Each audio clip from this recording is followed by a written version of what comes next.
Good evening, and thank you for attending. My name is Leslie Kane, and I'll be the moderator for this evening's debate. Before we begin, please silence all phones and electronic devices. Additionally, please refrain from any interruptions to the debate, as it is being recorded for on-demand viewing and post-captioning services. The Citizens Clean Elections Commission is the sponsor for this evening's event. The Clean Elections Act is a campaign finance reform and public education measure initiated by Arizona citizens and passed by voters in 1998. The system provides clean funding for qualified participating candidates who agree to abide by the Clean Elections Act and rules. These include contribution and spending limits, foregoing special interest money, and participating in commission debates. We encourage audience questions, so please utilize the note card given to you when you entered the room and hold it up. Our volunteers will pick up the cards and deliver them to me. If you need additional cards, just raise your hand. If you have a question for a specific candidate, please include the candidate's name on the note card. It will be considered during the second half of the debate. We do screen questions for clarity, to eliminate duplications, speeches, or personal attacks on candidates. The debate is scheduled for up to 90 minutes, so we may not get to all audience questions, but we will do our best. Tonight's debate includes 1-minute opening statements, and the first half of the debate begins with 2 minutes to each candidate to answer the same question. After all candidates have responded to the question, the first responding candidate will be given an additional 30 seconds. We will rotate which candidate responds first. The second half will allow a different question per candidate with 1 minute to answer and 1 minute closing statements. We ask that you remain polite to all of the candidates and give them a fair and uninterrupted hearing, no matter how strongly you may agree or disagree with anything being said. Tonight's participants are Mr. Michael Hernandez, Republican candidate for State Senator, District Number 16. Mr. Stephen Kreidler, Republican candidate for State Representative, District 16. Ms. Tara Phelps, Republican Clean Elections candidate for State Representative, District 16. The order in which the candidates will speak has been determined by alphabetical order by last name, starting with the Senate for opening comments, and will progress from that starting point. The order for the second half will be determined by reverse alphabetical order by last name, starting with the House. Mr. Hernandez, will you start the opening remarks, please? Okay, I'll keep it real brief. My name is Michael Hernandez. I live in the Santan Valley portion of District 16. I'm running for State Senate because I was actually challenged to run by the incumbent. He told me if I didn't like his solutions to things that I should run, and so here I am. Thank you. Mr. Kreidler? Good evening. My name is Stephen Kreidler. I'm running for the Arizona House of Representatives for District 16. I do live in Apache Junction. I'm an Air Force veteran, and I got my start in law enforcement in the Air Force. I ended up retiring from the Apache Junction Police Department in 2010 as a sergeant. I was over the Patrol Division investigations, and at one point I was a school resource officer before my promotion. I was also a negotiator and a SWAT team member during my tenure as a police officer. And currently I help provide peer support for first responders dealing with acute stress and post-traumatic stress. And I also was challenged to get into the race for the legislature, so that is why I'm here. Thank you.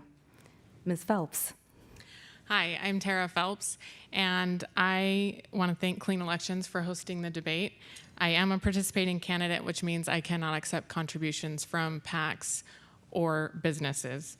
I was born and raised here in the East Valley and attended Arizona State University and received my business degree in supply chain management. I am a mother of 5 and wife residing here in Mesa, and I am not a career politician, but I am a community member, concerned citizen, and community volunteer. And I am currently endorsed by Stand for Children and the Arizona Fraternal Order of Police, as well as the Mesa Mayor, Mayor Giles, and several other notable community members. And I appreciate this opportunity, so thank you. Thank you. At this time, we'll begin the portion of the debate where each candidate will have 2 minutes to answer the same question. The first question is for Mr. Kreidler. Mr. Kreidler, please state your position on the current movement to modify the way delegates are sent to the Electoral College. And specifically, how would you vote on equal percent by candidate? Can you repeat the first part of that again, please? Please state your position on the current movement to modify the way delegates are sent to the Electoral College. Specifically, how would you vote on equal percent by candidate? To be honest, I haven't done a whole lot of research on that. There's been a lot more pressing issues that have been brought up to me, but as far as equal percentage, I believe that the representation per district for delegates should be equal as far as the number of voters within the district. Delegates going to the convention.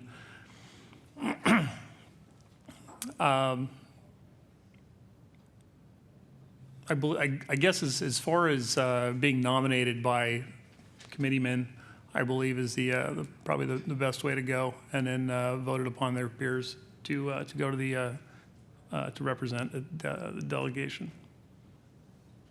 Thank you. Ms. Phelps, same question. Okay.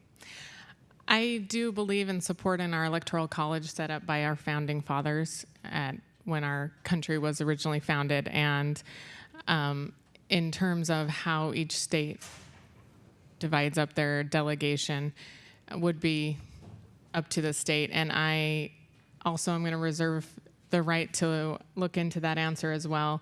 There are differing sides of it, but I do support the Electoral College, and I am willing to follow up with an additional answer for that question. Thank you. Mr. Hernandez? To be blunt, I don't understand the question as it relates to our race. I mean, is the question about whether we support the Electoral College in the presidential election? If that's the case, then I 100% think that the Electoral College needs to exist. And there's very specific reasons. In my opinion, if we did away with the Electoral College, we could have basically 3 liberal cities that would vote for the president, and that would decide who the actual president is. And that's not fair to the rest of the country or to the smaller states that are less inhabited than those. I mean, we could end up with a president just because of the vote of Los Angeles and New York City, and that's not fair to the rest of the country. Thank you. Mr. Kreidler, your 30-second response. Our founding fathers set up the Electoral College for a reason, and the reason was that no one city or major populous area would dictate a race or an election. And I think we saw that in the last election and how the Electoral College actually worked.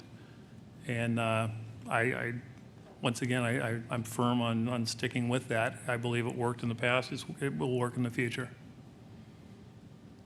Thank you. Next question. Ms. Phelps, how would you bring civility to the district at a time when polarization has infected our discourse? Good question. I have said throughout my campaign that I want to be a leader Arizonans can be proud of. And that absolutely is one of my guiding principles throughout not only my campaign, but if I were to win the election as a representative of Legislative District 16. There's probably not 2 people in the district who would agree on every point on everything.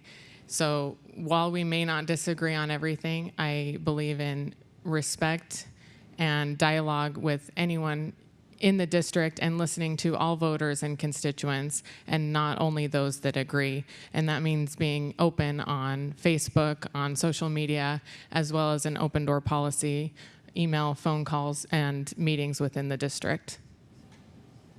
Thank you. Mr. Hernandez, same question.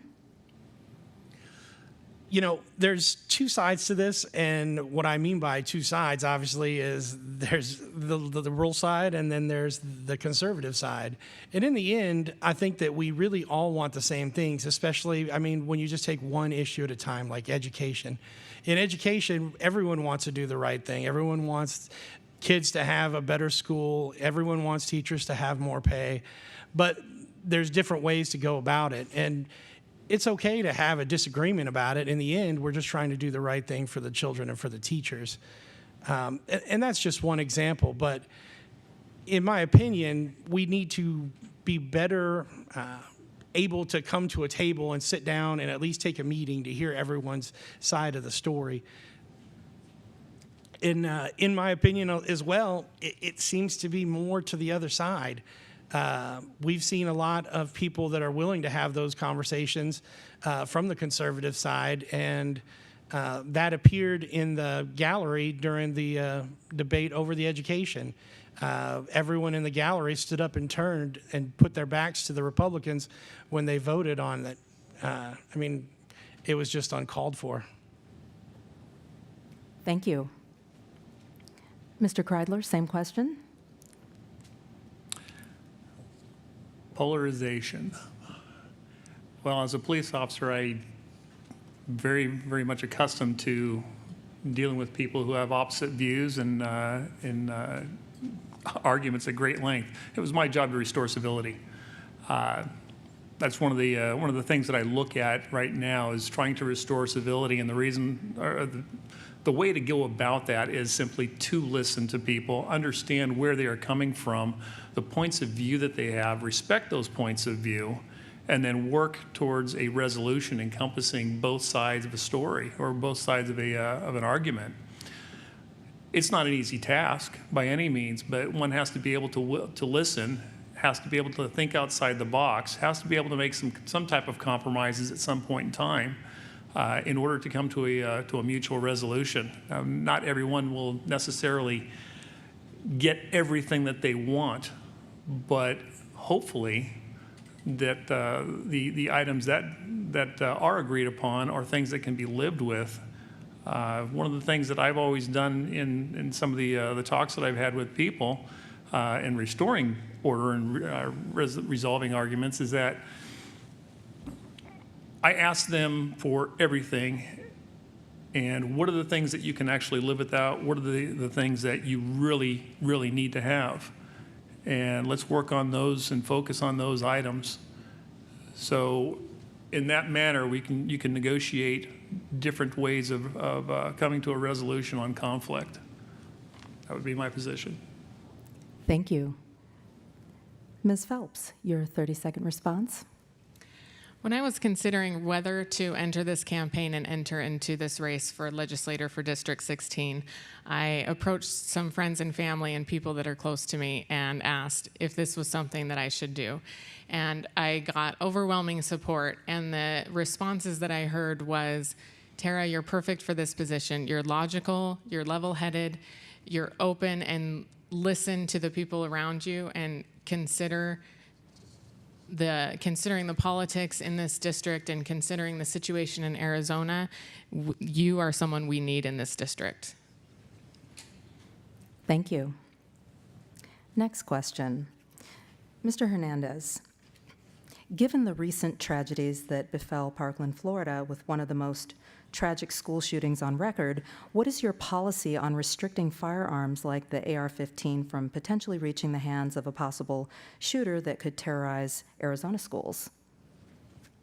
Well, actually, I love that question. And the reason why I love that question is because it's something I've been saying all along is we actually don't have a gun problem here in America. We've got guns since we conceived this country. It's everyone's right to own a firearm. It's everyone's right to bear arms. And its actual intended purpose is to prevent a government from imposing its will on us. It's not for hunting. It's not for any of those other reasons. The problem that we have is we have a mental health problem in this country because we're not recognizing mental health issues. We're not getting people the help that they need. I've seen time and time again. I just did a ride along with PCSO 2 weeks ago to get a better understanding of what that looks like when the police respond to that. And we responded to a call where a woman was in crisis, and it takes a moving heaven and earth to get that person help. Not only is the officer on scene, he has all kinds of problems that he has to go through to even get that person treatment. Then we have to get EMS on scene. Then we have to get them to a hospital. Once they get to that facility, there is no one at the facility trained to help them. They can sit in a hospital for 4 to 5 days before someone comes and actually starts to treat them.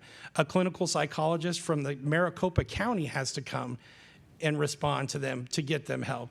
There are so many pieces that go into this where we're failing people, and it's because of a mental health issue. It's not because of a firearm issue. Thank you. Mr. Kreidler, same question. I agree with Mr. Hernandez. However, it's not just a mental health issue. That is part of it, but that's not the only part. It's lack of communication between all the different agencies and organizations involved.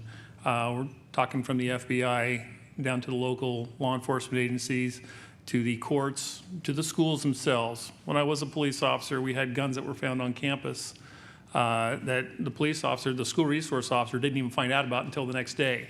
There was drugs found on campus that the police officers did not find out about for a couple of days later.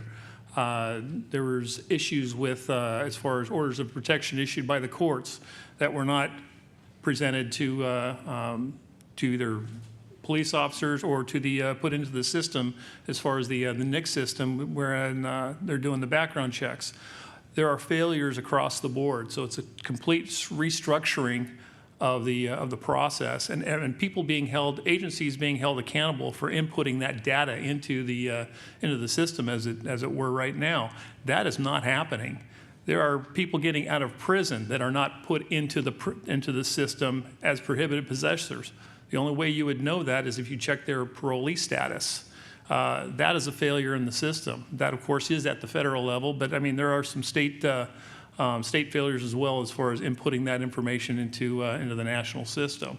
So it's not just one area. It's as far as mental health, it's a total failure across the board. And it's going to take a lot of communication and a lot of restructuring, a lot of work by a lot of people and cooperation by a lot of people in order to resolve that problem. Thank you. Ms. Phelps, same question. Thank you. I, too, would agree with Mr. Kreidler and Hernandez. I do not believe that we have a gun problem, nor would more gun control solve the problem that we do have. What I believe we do have as well as a mental health epidemic, and our state has one of the lowest rates of counselor to students in the United States. And I believe that's a contributing factor of issues with students in our own state. And we do need to be responsible to increase that rate, to have available counselors as well as available safety resource officers in the schools, and to be able to improve safety measures on school campuses, work with local districts, and be able to have the safety mechanisms in place in addition to the agency mechanisms that Mr. Kreidler was talking about in order to fully address the safety issue and keeping our students safe, because that absolutely is a #1 priority in this state. Thank you.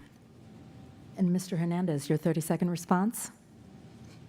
Oh, I didn't know I got to respond to the question I already answered.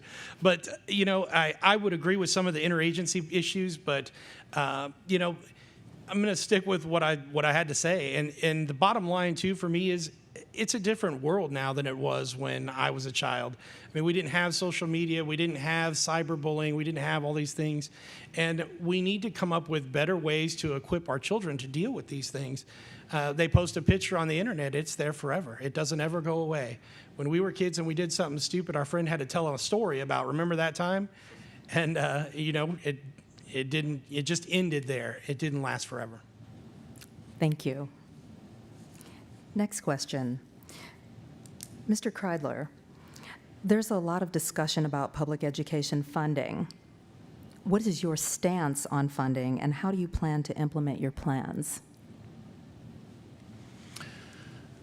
First off, I like the legislation as far as the 20% by 20. I thought that was a good step forward as far as getting the teachers and dollars into the classrooms. I'm not sure that is where to stop, though. There are a number of functions in the state that are not properly being used. The state has, excuse me, the state has designated some of the state trust land to be utilized for state funding. It even states it in our state constitution. A lot of those dollars are not being utilized for the schools. For whatever reason, the state is holding on to those dollars, either via sales of the state trust lands or not allowing it to be rented out for a reasonable dollar amount. It's just being kept control of for whatever reason. But by utilizing those funds and utilizing the state trust land, what it was designated for, that can go to help put more dollars back into the classroom, into the education system, not just K through 12, but also the secondary schools, post-secondary schools, rather. Thank you. Ms. Phelps. One of the primary goals and roles of the legislature is to provide for public education in Arizona, as well as to provide a balanced, stable budget. And those are things that we need to improve in this state. I support Governor Ducey's 20 by 2020 plan, but there is more work to do because the funding, the stable revenue stream was not provided with the plan. So that is something for the next legislative session to left to deal with. And they are going to have to come forward if I am elected. The funding model in public education is currently outdated. We're working with a 50-year-old model of education funding, and we've added Band-Aids and Band-Aids with propositions and with adding school choice in Arizona, which I fully support, and we do need to make sure we're funding all students in Arizona and providing the education dictated by the Arizona Constitution. And in creating a new funding model that does support all students in this state, some of those funding issues are going to work themselves out through dividing up the funds we have and providing the stable revenue stream and not basing our budget on a boom and bust economy in Arizona in order to fully fund all education and career technical vocational training in Arizona as well. Thank you. Mr. Hernandez. I love this question. One of the things that I would really, really like to do, and this is something that I've been told over and over and over, that it's something a freshman legislator wouldn't be capable of doing, but I'd like to scrap the whole thing. I'd like to just burn it down.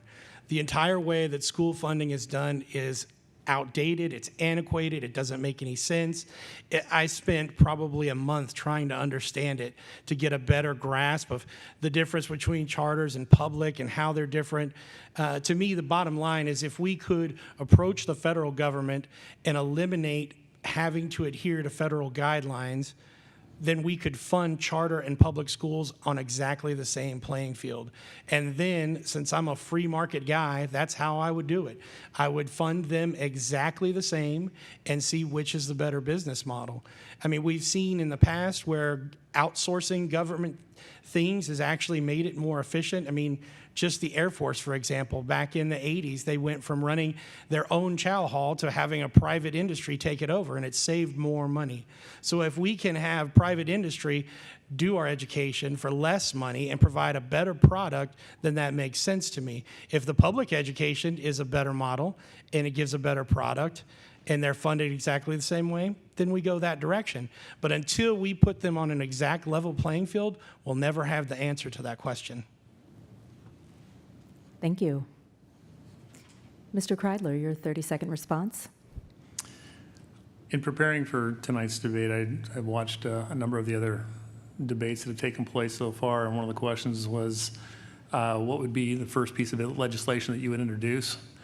Well, actually, Mr. Hernandez kind of stole my thunder on that, should it be asked, and that was to scrap it and to completely revamp the education system we have in the state.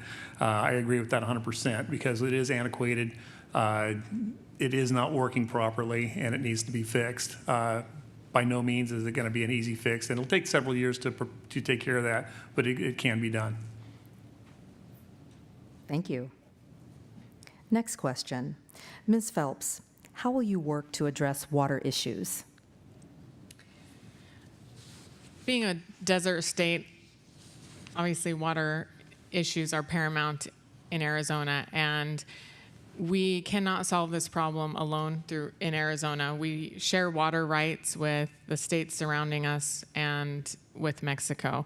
So there have been some steps with the water districts in Arizona and the Water Council and the Central Arizona Project. We need to bring those together to have one residing authority over water in our state with stakeholders from farmers, businesses, agriculture, and to help resolve and work with other states with one voice to be able to address the future sustainability of water in our state. Thank you. Mr. Hernandez, Yes. same question. This question is going to be a nightmare for people to actually face because we're going to get into a problem of property rights. People are going to say, well, I have the right to pump as much water as I want off of my property. And that's where it's going to get sticky. The reality is that we've already seen an industrialized nation in a large city can run out of water. Cape Town, South Africa ran out of water. They were doing extreme water rations already. So it's not unheard of that we could run out of water, but it's going to take a huge bipartisan support to be able to actually accomplish anything as it pertains to this issue. Now, in Santan Valley, we've had some issues with the sustainability of drinking water because of a poor utility that was in place. And I believe that with recent events that has been taken care of. And moving forward, I hope that the ACC does more things to be able to handle issues like that moving forward. When private industry takes the interest of business in mind when we're talking about a public utility like water, then that's a problem.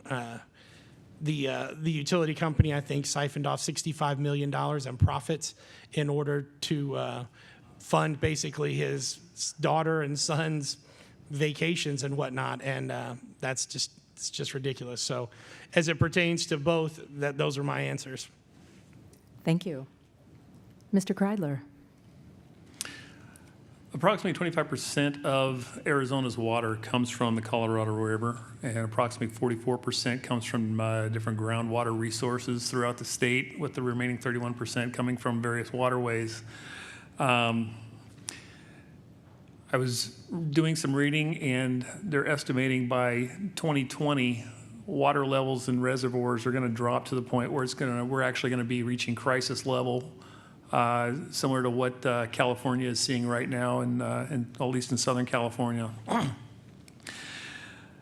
Conservation efforts definitely are one of the things. Greater public awareness as far as teaching and educating folks. I know SRP does a wonderful job of getting trees out for people and doing a water education that way, but it's not a program that's from what I've seen, not a lot of people don't really take advantage of it, but it is a good program to get involved with. Some of the smaller things that people might not think about is some of our farming that takes place in the hotter climes here in Arizona during as far as during the summer. Farming during the summer, using all that extra water, the evaporation, we're losing a lot of water that way. So maybe doing some type of farming restrictions as far as that is concerned. Viability of that, I don't know. I haven't researched that, but it's just an outside the box thinking. Different alternatives as far as collecting water. One of the things that has intrigued me is something that's being used in areas of Africa, and that's a Warka water tower. I had no idea what it was, and I'm looking at it, and it takes condensation from the air, creating drinking and farm water from that. We're in a desert. what a better place to try working on something outside the box like that, where it's already being proven in other countries. So just thinking outside the box is where I'd like to go with that. Thank you. Ms. Phelps, your 30-second response. Yeah, we do need to continue to find ways to encourage conservation and other solutions, looking to experts and sharing ways within our state in order to do that. And I would like to speak more with the experts in the field and look at some of those ways. I know they were researching a desalination plant, the feasibility and the cost of that. I believe it was put on the back burner, and that may be something to continue to research as well. Thank you. Next question. Mr. Hernandez, what are your thoughts on state parks? I don't know that I have a very strong opinion on state parks one way or the other. I do have a strong opinion when it comes to federal land, though. I feel that in Arizona, we have way too much federal land. That land belongs to the state, it belongs to the people of Arizona, and we need to do more to get the land from the federal government so we can use it to our benefit for whatever development we need, resources that we need, and other things. An example of that right now is when I was doing a ride-along, again, with PCSO for a different reason. It's called Operation Stone Garden. They patrol along I-8, a corridor that's high trafficking for drugs. Along that corridor, the land is actually owned by an Indian tribe. So we don't have the rights to go on the land. We don't have the rights to stop the smugglers. We don't have the rights to stop the coyotes. And we actually, for all intents and purposes, we don't have a right to build a border wall on that land because it's not ours. It belongs to a sovereign nation. So there are some things that we need to do to address land here in Arizona. Now, as far as parks go, it's part of what we need, but at the same time, it's tough to talk about parks here in Arizona because there ain't much that grows here. I'm born and raised in Texas. We have a lot more grass and trees and things in a park versus here. We have natural desert landscape, and there's a lot of nice parks around here. I'm actually colorblind, and my wife bought me some special glasses that enables me to see colors for the first time. And we went to a park so that I could actually see red for the first time. So we've got parks. Ain't nothing wrong with them. Thank you. Mr. Kreidler? Well, I have had the opportunity to visit some of our state parks, and at some point, maybe I'll visit all of them. I've enjoyed my visits at the parks. The staff that I've encountered have been very good and very knowledgeable, very polite. It's pretty much just a joy to go and visit what our natural resources are and how they're cared for. Having said that, I would like to see more. Like Mr. Hernandez says, there is a lot of federal land that is not able to be utilized by the state of Arizona. If we could work out some type of deal with the feds to get Arizona's land back into a state park system, maybe we can have that released for more enjoyment for Arizona citizens. Thank you. Ms. Phelps? I believe our state parks are provided and protected as a means of bringing citizens joy and meaning to each of our lives, in addition to, of course, our work lives and our family lives. And they are an important part of our surroundings, and they do bring me and my family joy and those citizens around me that I know. So I support them. As all agencies that are taxpayer provided, I think we can find efficiencies and provide more bang for our buck and make sure that there is no type of misuse or misappropriation of funds throughout the park system. And unfortunately, that kind of thing does go on, and we need to build oversight and provide ways to make sure that we minimize the waste of taxpayer dollars, but still provide for state parks. Thank you. Mr. Hernandez, your 30-second response? I'm good. All righty then. Next question. Mr. Kreidler, what is your position on raising taxes in order to balance the state budget? I don't know that is a necessity at this point in time. Our current system, as far as utilizing the tax base as it stands. While maybe it's not the most effective, it's been working pretty well so far. What I see is increasing the tax base. We've had a number of businesses come into the state of Arizona, and with businesses come more people. With more people and with those additional businesses, we're increasing our tax base. I don't see the need of increasing that, especially the state income tax. I don't see the need for it at this point in time. I'm trying to remember what the dollar amount was, but the budget from several years ago at the start of the Great Recession to now has been close to being eliminated, but not quite there yet. If I remember correctly, some of the state buildings, as far as the mortgages on those, still need to be completed. So I think we're moving in the right direction, and I would say let's continue the course. Thank you. Ms. Phelps? I don't think anyone wants to see a tax increase, and I think some of our tax cuts was what has allowed our Arizona state economy to be one of the fastest growing economies in the United States right now. And you do have a trade-off with tax cuts and bringing businesses in, and then being able to grow the economy, which provides more prosperity for the citizens in the state. And so I would agree with Mr. Kreidler. I hope that there is not any kind of need to increase taxes on our citizens in order to achieve a balanced budget. If there are business tax cuts that are in place, I think they can be reviewed and make sure that we are getting the benefit from any tax cuts we have in the economy and in the state, and review if that is a success. Thank you.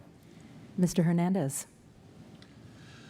Well, I'm not going to sit here and say that I would never vote for a tax increase, because never is a very, very, very long time.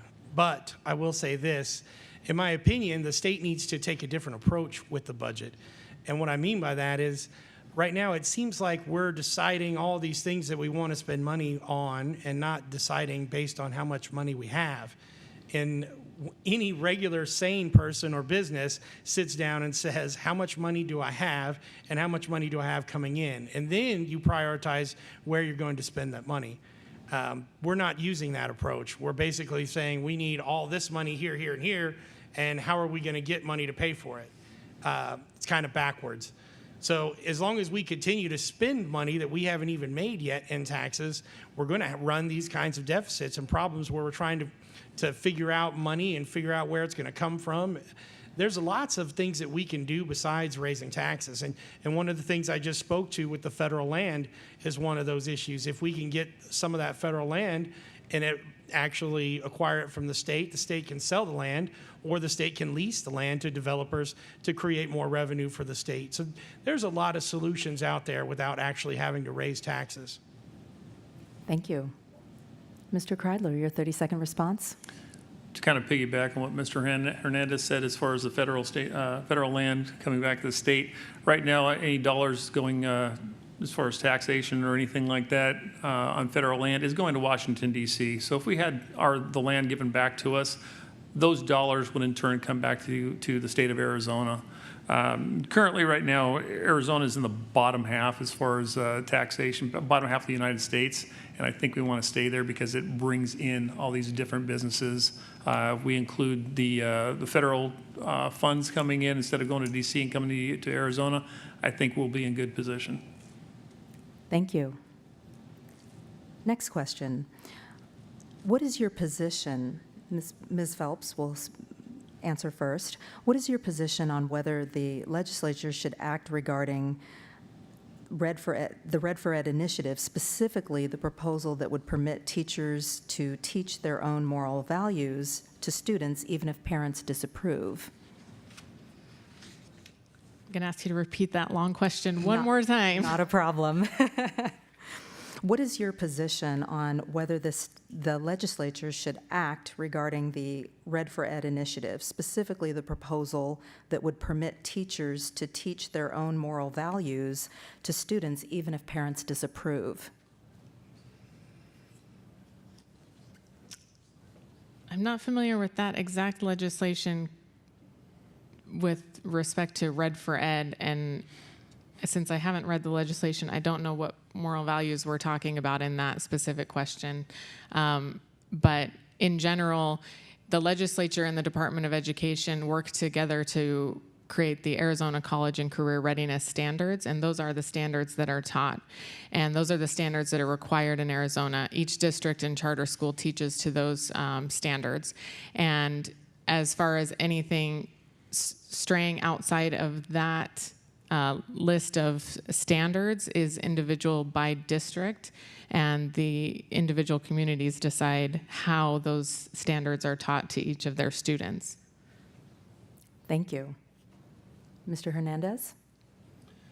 So actually, there's currently an Arizona statute in place to already prevent that from happening. So I'm not sure about the question as a whole, if there's legislation proposed to remove that statute, or is it in regards to the amendments that that Ms. Townsend tried to add to the current bill? I don't really know what the root of the question is. The bottom line to me is I don't want anyone teaching my children their morals versus mine. But at the same time, we have a freedom of choice when it comes to schools. So if you don't like the school, then you send your kid to another school. It's pretty easy to do. Even where I'm from in Texas, that we didn't have charter schools, you had other avenues. You could send your child to a parochial school, a military school, or a plethora of other choices. But the second part of that is, as a parent, I would highly encourage my children to see other people's point of view. That way they could come home and engage in a conversation with me. And I can say, you know what, son, daughter, some people believe X, Y. We don't believe X, Y. And here's why we believe what we believe. And if people want to avoid parenting, well, then I can't legislate that. If someone wants to be a bad parent, I can't legislate that. It's just not part of what we do. Thank you. Mr. Kreidler? Well, I know there is a curriculum to be followed, and I'm not sure that the teaching of a given teacher's moral values is the time nor place to teach that, because I'm not sure that that's necessarily following the curriculum. Having said that, I understand what Mr. Hernandez is saying as far as understanding different points of view, but I don't think that, once again, I'm not familiar with this piece of legislation. I haven't read it, but a parental right to teach their children should not be usurped by a teacher in any given classroom. That's the parents' rights. And if they're doing it, if it's to be done without or despite the parent's consent, that's just wrong. It goes back to the parent. Once again, we do have choice of schools within the state. So if the parents do not like it, they do have that option to put their child into a different school for a different sort of education that falls along their values and their viewpoints. Thank you. And Ms. Phelps, your 30-second response? Yeah, I do absolutely support parents' rights. Parents are the ultimate decision makers in terms of moral teachings, as well as health decisions and decisions in raising their children. And so I support any efforts to maintain rights with parents in regards to making decisions for their children. Thank you. Next question. Mr. Hernandez, what is your position on legalizing marijuana? So I think with the current administration under President Trump, it's probably going to happen sometime during his administration. I don't know necessarily that he'll legalize it, but he'll decriminalize it. And in my opinion, I think that could be a good thing. I feel like Arizona as a state may be able to get ahead of the curve by establishing some rules and guidelines in advance of the Trump administration legalizing marijuana. Now, I don't know, well, with the way he's combating with Jeff Sessions, I don't know, since Jeff is totally against it. So, but I have a feeling that Trump will win that war. I think that there are so many things that could be done with the money if it's done properly. I think that there's a ton of money and resources that we could gain by not enforce law enforcement when it comes to arresting people for minor drug offenses like marijuana. We would save money in prosecuting. We'd save money on jail. I mean, the average person, I think the average population of Maricopa County jail is 63% of them are in for minor drug offenses like marijuana. I mean, we would save a ton of money, $98 a day per person that's in jail right now. And that's not to mention the tax implications and whatever. Now, there are some concerns. I mean, there's no field sobriety test as such. You can't get them to blow into a thing just like you can with alcohol. So there's going to be some challenges with law enforcement and stuff like that. But I feel that as a state, if we can get ahead of the curve and make rules and put them in place, we could prevent some of these things from coming down from the federal government. Thank you. Mr. Kreidler? Well, currently the federal government has said that marijuana is illegal, and it doesn't matter what capacity, medical or recreational.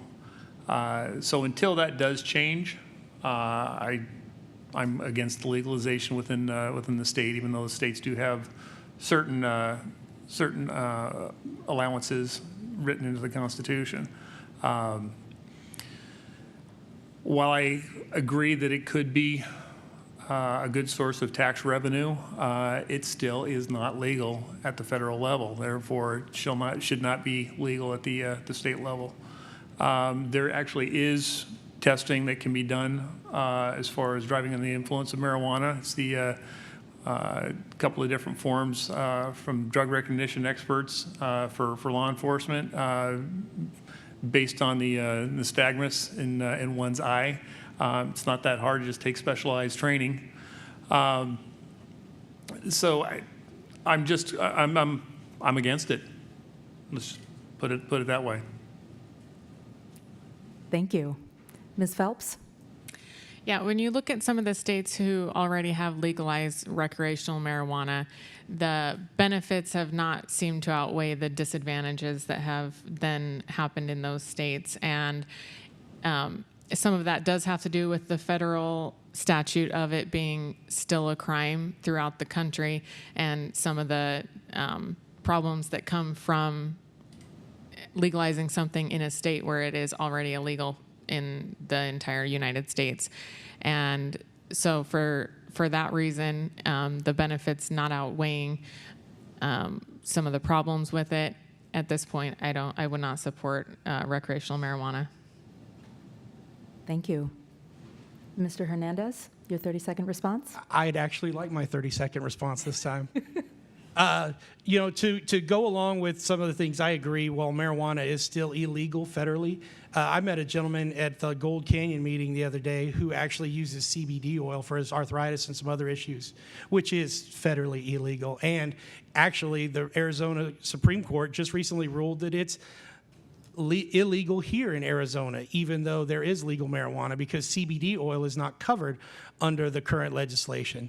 So I think that there's a lot to be said about that. It is medicine. Thank you.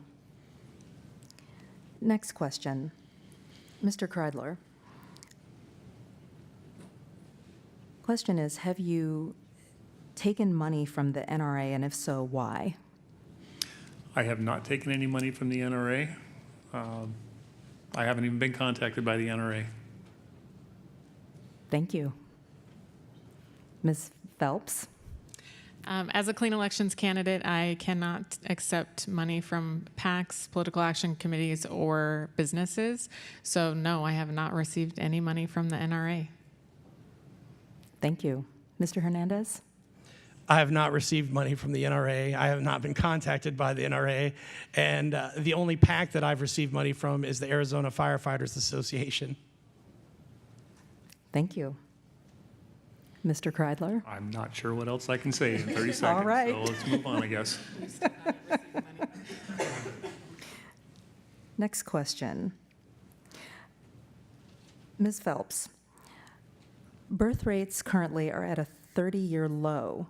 we continue to build charter schools with no oversight. What do you think we need to do to address this issue? Was it birth rates? Birth rates Birth and rates. charter schools mixed in. Yes, Not sure. Okay. it's an audience question. Okay. I'm not sure what I can do about birth rates, so I'll go to the second portion with the charter schools. Currently, there is a charter board, charter oversight board, and there have been quite a few cases that probably many of us have seen in the news with certain charter schools going out of business mid-year and leaving teachers out of a job and students out of a school. And those types of things, the Charter Oversight Board was aware of problems with certain schools, and nothing was ever followed up on, or consequences, sanctions, or any oversight from the board other than notices. And that is bad for our state, and it's bad for our students. And what I want to do with it is to increase oversight with charters so that those types of missteps and misuse are not happening, and all of our students in Arizona are able to get the education that they deserve, whether they are charter students or public school students. And in doing that, we do need to follow up on rules and regulations that are in place. And when those are broken, there does have to be consequences, or the rules mean nothing. And so I do support more oversight and accountability and transparency for charter schools. Thank you. Mr. Hernandez, this is a two-part question, incidentally. I think there's two issues that the constituent is asking about: birth rates being at a 30-year low, and then continuing to build charter schools with no oversight. What do you think we need to do to address these issues? I believe that's what's happening. Okay, well, I don't believe in forcing people to have children. I'm totally against that. So if they don't want to have kids, then they don't have to. Birth at an all-time low, I mean, ultimately that's a decision that parents have to make. And honestly, millennials are waiting longer and longer to have children because they're trying to establish themselves in careers, and they're trying to make sure they get an education and get jobs. Now, as far as the oversight goes, the bottom line to me is we have to use oversight when it applies to all schools. It doesn't mean charter or public. There's a lot of public schools out there that have, 3 or 4 schools in their district, and they have this whole huge infrastructure with administrators that are going to complete waste that can be integrated with other school systems. So as it applies to the question with charter schools, I think it applies to all the schools. And I think that all the schools should make all of those results available to the public, whether it's from testing or attendance or whatever it is. That way the public can make an educated decision on what school they're going to send their children to, regardless of whether it's a charter or a public school. So, yeah. I don't really know where else to go with the birth rate thing. But like I said before, scrap the whole system and start over. Thank you. Mr. Kreidler? I'm kind of stumped on the birth rate question myself, but I think Mr. Hernandez has probably rather astutely said as far as the millennials, that generation coming up wanting to establish careers before families probably has a pretty good contributing factor to that. However, I have no data to support that whatsoever. As far as the charter schools, once again, I think I kind of addressed that as far as saying that the whole education system probably needs to be revamped. I know that in some of these cases that have taken place within the last year or so, the chair of the charter was also the school principal, was also some other leadership position, so it was completely run by one person. I'm not sure that is the best way to operate a charter school. But then again, I don't run a charter school. But the oversight involved in that, as far as making those restrictions and who's making those calls, our public school districts are overseen by a school board and a superintendent. same kind of structure can be in place. I think there's a sense of accountability there, and I think that needs to be implemented. Thank you. Ms. Phelps, your 30-second response. Well, on the topic of birth rates, I believe that birth rates do fall when economies struggle. And I think we were in our worst recession over the last 10 years, and we are now in a growth economy. And perhaps some of that will fix itself, but also not in my role as a legislator to dictate birth rates. So I will leave that there. I do absolutely support school choice and charters in Arizona, ultimately what's right for parents and what's right for students. And I do support that, and I do support the accountability of all schools. Thank you.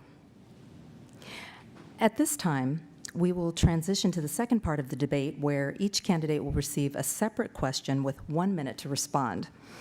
So remember, you may still submit questions via note cards and direct them to specific candidates. The first question is for Ms. Phelps. Ms. Phelps, what do you think of the free market system and education funding? I believe that education funding is dictated by the Arizona Constitution, as is public safety. And I believe those two things, in addition to items like transportation, are part of infrastructure. They are not part of the free market, and they're not intended to be funded as such. If they were, they wouldn't be a public service. They would be private. How it is dictated in the Arizona Constitution at this time is that it is a public service, and it is provided by taxpayer funds. And I do believe we can find efficiencies, we can get more bang for our buck, and we can make sure that all the taxpayer funds are audited and used appropriately for the correct purpose for our students. But the free market principles don't apply when there are already infrastructure in place in a market. Thank you. Mr. Kreidler, what is your leadership style? One of the things that I found worked best for me as a police sergeant is to get the input from all of my patrol officers or all of my investigators. I alone did not have the best necessarily the best ideas of how to deal with things. So I would look at taking different viewpoints, different ideas from different people, and then rolling that into one good idea that we could implement.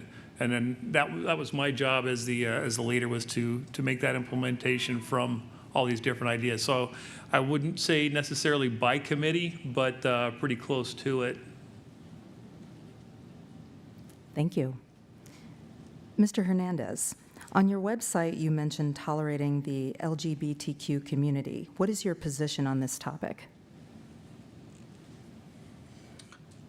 You know, I'm not sure exactly the question, but as far as I'm concerned, everyone should have equal rights to do what they want to do as long as it doesn't hurt somebody else. So if two men or two women want to get married, then so be it. That's the relationship between themselves, and that's the relationship that they have with God. That's none of my business. And if someone wants to become a woman when they were born a man, or vice versa, and they have the money to pay for whatever that they want to do, that's between them and God as well. It's none of my business. Now, am I for taxpayers paying for it? No, absolutely not. We're not going to pay for people in the military to have sex changes. We're not going to pay for people in prison to have sex changes. I mean, that's as far as that goes. I'm not going to approve tax dollars to fund it, but if that's their lifestyle, that's between them, the other person, and God, and it's not my business. Thank you. Ms. Phelps, do you support a statewide initiative to power the state on solar energy? On the face of it, no, I don't support powering the entire state on solar energy.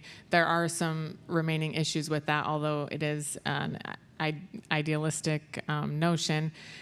And with us having so much sunshine, it seems to make sense. But when you really look at the issue, it is a lot more complicated than that. And at this point, I support being able to use the most cost-effective methods of powering our state and powering the businesses and homes in our state. And I do support looking through alternative options and how we can make other options more cost-effective, and hope that we continue to do that. Thank you. Mr. Kreidler, what is your position on school choice? I'm for school choice. In my years as a police officer, I had the opportunity to, well, as I said before, work in the school district as far as a school resource officer. I saw kids that were not doing well in a public school environment, yet when I saw them months later or a year later, having changed to a charter school, they were flourishing. So each child has a different learning style. That was one of the things I learned as a police instructor. You have to cater to a certain style of learning, and I believe that to be true not only at the adult level but at the child's level as well. So school choice and the parental choice to see what's best for their children, I think, is very important. Thank you. Mr. Hernandez, how would you address the mental health issues you spoke of earlier? I only have a minute, so this is really tough. But that being said, I met with some representatives from Banner Health, and they actually had some legislation that they were working on last session. It lacked bipartisan support, so they actually kind of tabled it, but they'd like to bring it back next session. And I'd love to sponsor the bill or co-sponsor the bill if I'm able to do so. And what the bill would do it would establish a standard for law enforcement officers out in the field to be able to make decisions quickly on whether someone was a harm to self or harm to others. They would be able to transport that individual to a mental health care facility that would be designated in that area. Those mental health care facilities would be paid for with taxpayer money. And then it also would help to do some other things, but it would eliminate a lot of cost as far as police and hospitals go by doing this. So by creating these healthcare facilities, it wouldn't just be a burden on taxpayers by a tax increase. It would actually save money in other areas. Thank you. Ms. Phelps, what would you do to encourage participation with city governments to grow LD 16? Thank you very much for that question. I would encourage growth in LD 16, and I think any growth improves life for the citizens here in LD 16. And so we're always looking for opportunities to do that.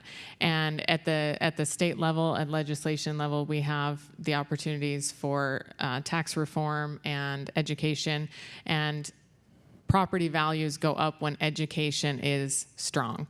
And that benefits the citizens in our district.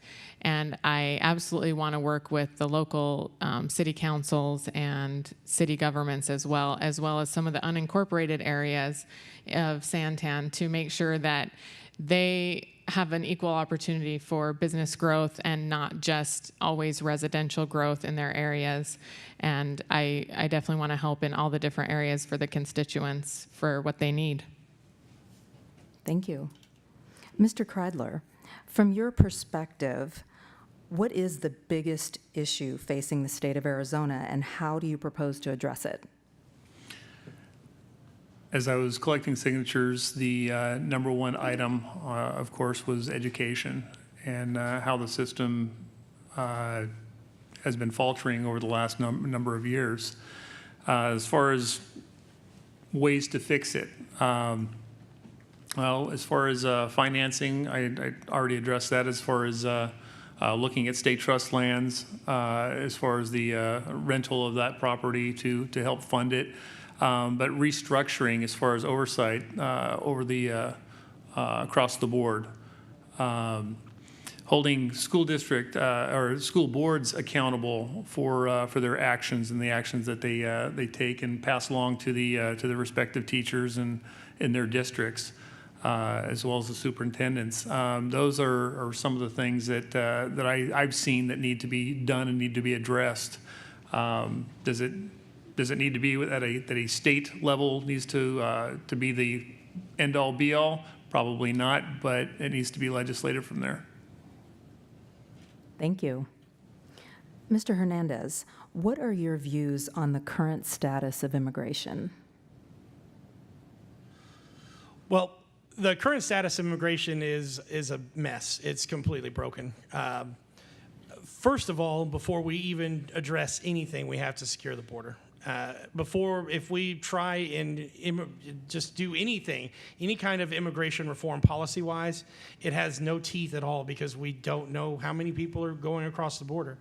An example of that is I was speaking to the Border Patrol agents about this Operation Stone Garden that they're working in the valley, and they have, I think he said, 8 Predator drones that are unarmed that actually monitor the border. So we already know where they're crossing the border. We already know how many people are coming across the border, but we're not choosing to pick them up because we don't have anything. The border is so porous that there's nothing that we can do to stop it at this point. So we've got to first secure the border, and then we can come up with implementation to a pathway to citizenship or whatnot, and be able to get people to work here and live here legally. Thank you. Ms. Phelps, if elected, what is the first bill that you would submit and why? One of my important issues that I feel as a mother of 5 is parents' rights here in Arizona. And there's been cases here and in other states where parents have been persecuted or prosecuted for exercising their right to raise their child how they feel is the most appropriate. And I do feel it's important that we protect parents' rights to make those decisions for their children and how they're raising them, as long as the child is obviously not in any type of immediate danger. And so one of my first bills that I want to introduce would be securing parents' rights to make those decisions in whether it be morals, how to raise their child, religion, healthcare, or any types of decisions in raising their own children, how they deem appropriate. Thank you. Mr. Kreidler, what can Arizona do to best capitalize on solar energy, and what issues may be affecting this? Best capitalize. I don't know what the research that APS and SRP have done as far as the compatibility of solar power throughout the state. However, as Ms. Phelps said earlier, you would think that it would be a wonderful thing to bring into the state of Arizona with the amount of sunshine that we have on a daily basis. I know I've used solar power when I go camping. It works pretty well, but the expense involved with some of the panels and the batteries involved, I just don't know if that's viable as far as a statewide. But reducing some of the costs for individuals to maybe put their homes or businesses on that, I think would be a good step in the right direction. Thank you. Mr. Hernandez, what can be done to reduce recidivism and tackle social or economic factors leading to recidivism? Well, I went on a jail tour recently at Pinal County Jail, and one of the things that they are working on is they call it Humvee unit, and that's a unit that they dedicate specifically for veterans. In that unit, the veterans are treated a little bit differently with a little bit more respect. There's programs in place to help them re-assimilate into society.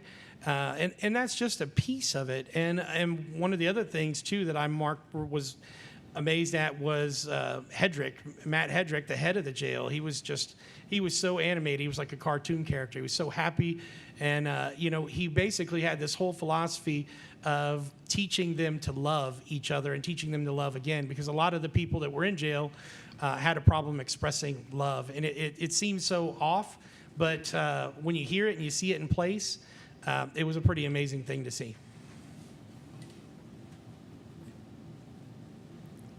Thank you. Ms. Phelps, this is from Facebook. What are your beliefs on legislators gaining financially from bills and laws they propose or pass? Well, I I don't support voting on bills in which you have a conflict of interest. And as the law is currently written, if there are enough legislators, it ceases to be a conflict of interest, and that enables our legislators to vote on bills that do impact their own personal bottom line. And I don't support legislators who are supposed to be working for constituents and working for their district, working on anything that would enrich their own pockets. And I believe they should recuse themselves if there is any conflict of interest. Thank you. Mr. Kreidler, what changes would you recommend to ensure safety in schools and other public places? Well, in schools, I can speak of directly, and it should translate to public places as well. But first off, monitoring, and not necessarily by cameras, Big Brother out there, but by people. Well, I'm sure a lot of people have heard the see something, say something. It is very effective. As a police officer, I wouldn't know where to go as far as handling a call unless somebody called me in to say, hey, there's a problem here. So that's first, getting that education out there. Second, specific to schools, is to kind of close off the number of exits and entry points, ingress and egress. If you have it reduced down to just a couple that are for public use only, that way you're able to monitor who comes in, who comes out, and identify different behavior patterns that might indicate some type of terroristic type activity. That, of course, doesn't mean anything about not having emergency exits available from the inside going out. Thank you. Mr. Hernandez, what is your position on labor unions? No. That's it. No. Thank you. And at this time, we will move to our closing statements. And the first closing statement will be given by Ms. Phelps. Thank you.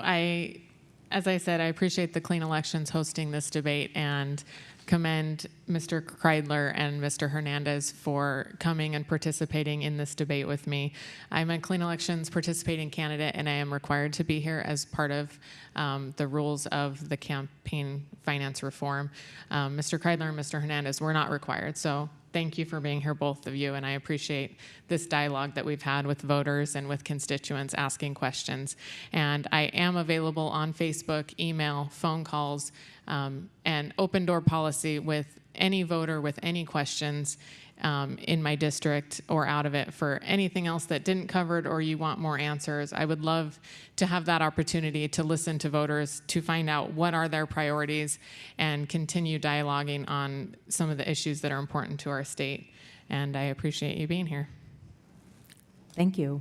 Mr. Kreidler? I also want to thank the Clean Elections Committee for sponsoring this. It's been a good forum. As far as my experience being a police sergeant, I do have experience as far as policy writing, which would translate to working on legislation and working with a number of different people in different capacities, different mindsets in order to get things done and find resolutions to issues. I'm responsible for writing all of that, working with grants and budgets and whatnot. I've had a lifetime of public service in both the Air Force and with a couple of different police departments. My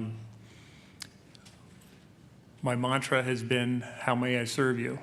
And that is what I intend to continue doing.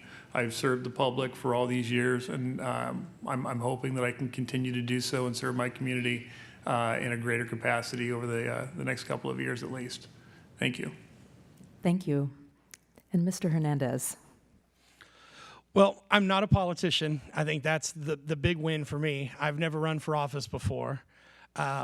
One of the reasons why I'm running for office is because I feel like a lot of our current politicians are not plugged into society. They have an unrealistic idea of what goes on in the world. I know what it's like to struggle. I'm not college educated. I've worked very hard to get to where I am now. I've been a senior level manager for 2 different Fortune 100 companies. I currently have a real estate team in my own business. So that all being said, I'm a pragmatic person who's going to use conservative, common sense solutions for Arizona to come to better decisions, better relations, and to support my constituents and actually represent the people and not represent my own personal interest like our current state senator. Thank you. To all of our candidates, thank you so much for participating in our forum. And to our audience members, thank you all of you who took the time to come and inform yourselves before voting.